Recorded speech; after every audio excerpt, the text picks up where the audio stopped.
ఫస్ట్గా జై జనసేన అన్నామండి. ఎందుకంటే అది ఒక ఎనర్జీ లెవెల్స్, ఒక positive energy. Pawan Kalyan sir ఏదో చాలామంది ఫ్యాన్స్ ఉన్నారు, ఎవరు రారు అనుకుంటారు. పవన్ కళ్యాణ్ సార్ ఒక్క మాట చెప్తే ప్రాణాలు ఇచ్చే వాళ్ళు ఉన్నారు. ఒక ఫ్యాన్ ఏర్పడాలంటే అమ్మకు నాన్నకి ఈరోజు దండం పెట్టరు, కానీ పవన్ కళ్యాణ్ సార్కి మాత్రం దండం పెడతారు. ఇది నేను హార్ట్ఫుల్గా చెప్తున్నా. పిఠాపురంలే కాదు, ఆయన నిజంగా ఇందాక అన్నట్టు పిఎం కూడా 10 నిమిషాలు నిల్చొని మాట్లాడే క్యారెక్టర్ అయిపోయాడు. ఒక క్యాండిడేట్ ప్రపంచవ్యాప్తంగా సనాతన ధర్మం గురించి మాట్లాడని ఏకైక వ్యక్తి అంటే పవన్ కళ్యాణ్ గారు. నేను ఓట్ల కోసం మాట్లాడలేదు, సీట్ల కోసం మాట్లాడలేదు, ధనం కోసం మాట్లాడలేదు, మూలం కోసం మాట్లాడాల. నాకు జన్మనిచ్చిన ఏదైతే భారతదేశం ఉందో అది ఒక ధర్మానికి కట్టుబడి ఉంది. ఇట్సే సనాతన ధర్మం. ఆ ధర్మాని కోసమే నేను బాగుపడతా, అది ఉంటేనే మనం అందరం బాగుపడతాం అనేసి తన మూలాలు ఫస్ట్ టైం చెప్పిన ఒక ఏకైక డిప్యూటీ సీఎం పర్సన్ అంటే ఒక సీఎం మన పవన్ కళ్యాణ్ సారు. సో ఇది జనసేన పార్టీ నుంచి నిజంగా ఆయన నిల్చున్న దానికి, ఆయనకు ఓట్లు వేసిన దానికి ప్రతి ఒక్క హిందువు ఈరోజు జనసేన పార్టీ కార్యకర్త ఎవరు అంటే జై పవన్ కళ్యాణ్ సార్ అంటున్నారు. సో ప్రపంచవ్యాప్తంగా ఒక ఊపు లేపాడండి.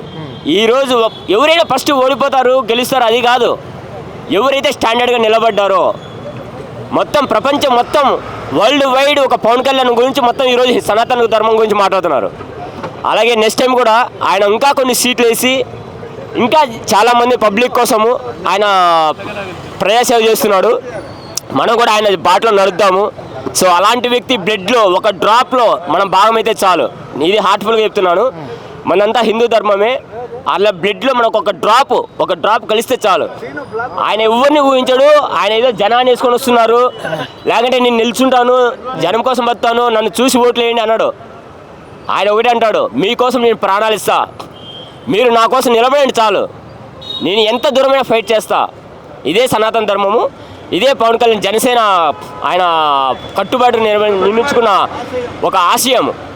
రోజా గారు మాట్లాడుతూ మీ అన్నగారికి జాబ్ ఇప్పించుకున్నావు, మా మిగతా ప్రజల సంగతి ఏంటి, వాళ్ళకి జాబ్ ఇవ్వలేదంటే అని అన్నారు కదా, దానికి ఏం కౌంటర్ సార్? ఈరోజు నిజంగా మనకు అందరికీ తెలుసు, ఒక ఆ పర్సన్ చెప్పి మళ్ళీ మీడియాలో అమ్మాయిని హైలైట్ చేయలేను నేను, ఎందుకంటే పేరు చెప్పడానికి కూడా అర్హత కాదు కాబట్టి. అతనే కాదు, ఇంకా పోసాని కృష్ణమురళి చాలామంది మాట్లాడినారు, ఏది డబ్బులు ఇస్తే మాట ఈరోజు చెప్తున్నారు. ఎప్పటికైనా నిజము కొంచెం నిదానంగా వస్తుంది, అబద్ధం చాలా త్వరగా స్ప్రెడ్ అవుతుంది. ఈరోజు పవన్ కళ్యాణ్ సార్కి కాళ్ళు పట్టుకుంటాం క్షమించండి అనే కాడికి వచ్చారు. కాళ్ళు పట్టుకుంటాం సార్ మమ్మల్ని వదిలేయండి అని కాడికి వచ్చారు. ఎవరు? పవన్ కళ్యాణ్ సార్ చూడలా, జస్ట్ ఫ్యాన్స్ చూస్తే భయపడుతున్నారు, ఫ్యాన్స్ కన్నెర చేస్తే భయపడిపోతున్నారు. అది పవన్ కళ్యాణ్ సార్ స్టేజ్. ఒక పేరు ఆయన నోట్ల నుంచి ఒక పేరు రావాలన్నా అది ఎంతో అదృష్టవంతుడైన వాళ్ళు. ఆయన నీడలో నిలబడాలన్నా అతను పెద్ద గొప్ప కోటీశ్వరంలో అంటే ఆయన ఆశయాలు పాటించే వ్యక్తి ఉండాలి. That is Pawan Kalyan sir. అంటే పవన్ కళ్యాణ్ ఫ్యాన్స్ అయితే డబ్బులు తీసుకోకుండా మాట్లాడతారు, మిగతా వాళ్ళు మాట్లాడాలంటే డబ్బులు తీసుకుని మాట్లాడతారు అంటున్నారా?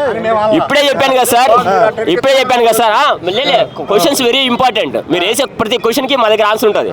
ఎందుకంటే మేము బతికేదే మేము ఆయన ఆశయాల కోసము, ఆయన వెంట నడవాలనే ఫిక్స్ అవుతాం. చెప్పాం కదా, అమ్మ నాన్న కూడా దండం పెట్టాం, కానీ పవన్ కళ్యాణ్ సార్ కనిపిస్తే ఆయన పాదాలు ముక్కుతాం. అది మా క్యారెక్టర్. డబ్బుల కోసమో లేదంటే చిల్లర కోసమో ఆయన దగ్గరికి రానీయడు, అది రాదు కూడా.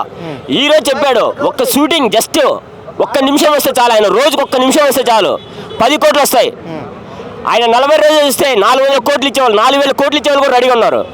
కానీ ఆయన సినిమాలు డబ్బుల కోసం రాలా, ఫ్యాన్స్ కోసం వచ్చాడు, ఇప్పుడు ప్రజల కోసం వచ్చాడు. ప్రతి ఒక్కరికి తెలియాలి, ఆయన వచ్చింది ఏదో పదవి కోసం కాదు, ఫ్యాన్స్ కోసము, తన నమ్ముకున్న వాళ్ళ కోసం వచ్చాడు. మెయిన్ తనకు 10 మంది ఉంటే చాలండి, 1,00,000 మందితో సమానం. తన జనసేన కార్యకర్తలు అంటే ఒక 10 మంది ఉంటే చాలు, 1,00,000 మందితో సమానం. ఎందుకంటే అదే సైన్యం అయింది. ఏంటి ముఖ్యమంత్రి పదవి అవసరం లేదు ఆయనకి? ముఖ్యమంత్రి పదవి ఎప్పుడు అవుతారనుకుంటున్నారు మీరు?